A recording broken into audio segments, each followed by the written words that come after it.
સાબર આવાજ ન્યૂઝમાં આપનું સ્વાગત છે। વિરમગામમાં નાનજી ભગત ફાઉન્ડેશન દ્વારા કુમાર કન્યા છાત્રાલયમાં મફત ચોપડાનું વિતરણ કરવામાં આવ્યું। અમદાવાદ જિલ્લાના વિરમગામ તાલુકા શહેરમાં આવેલ શ્રી ઠક્કર બાપા સાર્વજનિક કુમાર છાત્રાલય તેમજ શ્રી પરીક્ષિતલાલ મજબૂદાર કન્યા છાત્રાલય ખાતે મફત ફૂલસ્કેપ ચોપડાનું વિતરણ કરવામાં આવ્યું હતું। તેમાં મુખ્ય દાતા ખોડાભાઈ વાઘેલા મૂળ ગામ ટ્રેન્ટ અને હાલ રાજકોટ તેમજ ડોક્ટર ગિરીશ શાહ મૂળ ગામ ઘાસપુર હાલ ગોધરાના સહયોગથી નાનજી ભગત ફાઉન્ડેશન દ્વારા આ આયોજન કરવામાં આવ્યું હતું।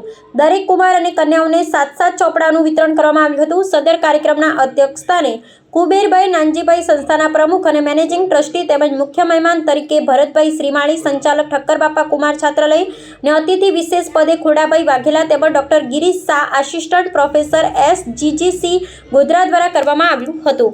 27 ગામ વણકર સમાજના અગ્રણી કરકથલ ગામના વતની પૂર્વ સદસ્ય વિરમગામ તાલુકા પંચાયતના સદસ્ય હરિભાઈ પરમાર તેમજ ખારાપટ વણકર સમાજના અગ્રણી કાંતિભાઈ પરમાર તથા સંસ્થાના સેક્રેટરી એવા શીતલ શાહ હાજર રહ્યા હતા અને સમગ્ર કાર્યક્રમનું આયોજન અને આભાર વિધિ ધર્મેશભાઈ શ્રીમાળી દ્વારા કરવામાં આવી હતી। આમ સમગ્ર આયોજન સંપૂર્ણ અને સારી રીતે પૂર્ણ કરવામાં આવ્યું હતું। બ્યુરો ચીફ ભાવેશ પરીખ, સાબર આવાજ ન્યૂઝ કડી। હાલો, હું છું ચીફ બ્યુરો ભાવેશ પરીખ, સાબર આવાજ કડી।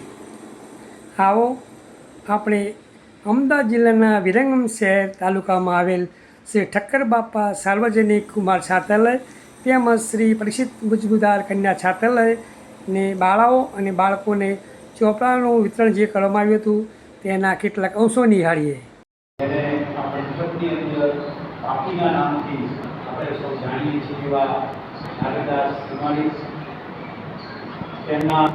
ગામમાં જે ગણેશ ચક્રના જે ગુણ આવ્યા છે તે સંસ્થાને આગળ ધપાવી રહ્યા છે એવા ભરતભાઈ, અમારું જે આ ચાલે છે એના અમારા બાબુજી ભાઈ, મારા માતુશ્રી, મારા પરિવારના સૌ સદસ્યો, ભૂપતિશ્રી, માતાશ્રી અને સૌ વાલા વિદ્યાર્થી ભાઈઓ અને બહેનો, આ સંસ્થાનો જે ઇતિહાસ મેં જાણ્યો આજે મેં નાગરિકતા સમાજમાંથી વાંચ્યો। હું MS યુનિવર્સિટીમાં હું વડોદરામાં 12 વર્ષ નોકરી કરી। હું શિક્ષકમાં હતો 12 વર્ષ, ત્યારે હું વડોદરા યુનિવર્સિટીમાં પ્રોફેસર હતો।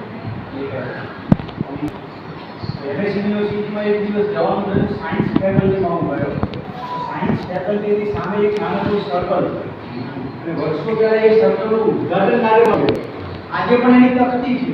આવા ન્યૂઝ જોવા માટે સાબર આવાજ યુટ્યુબ ચેનલને સબસ્ક્રાઇબ કરો અને લાઇક કરો, જેથી હવે પછીના દરેક સમાચાર સબસ્ક્રાઇબ કરેલા હશે તેઓને નવા સમાચારની માહિતી મળી જશે।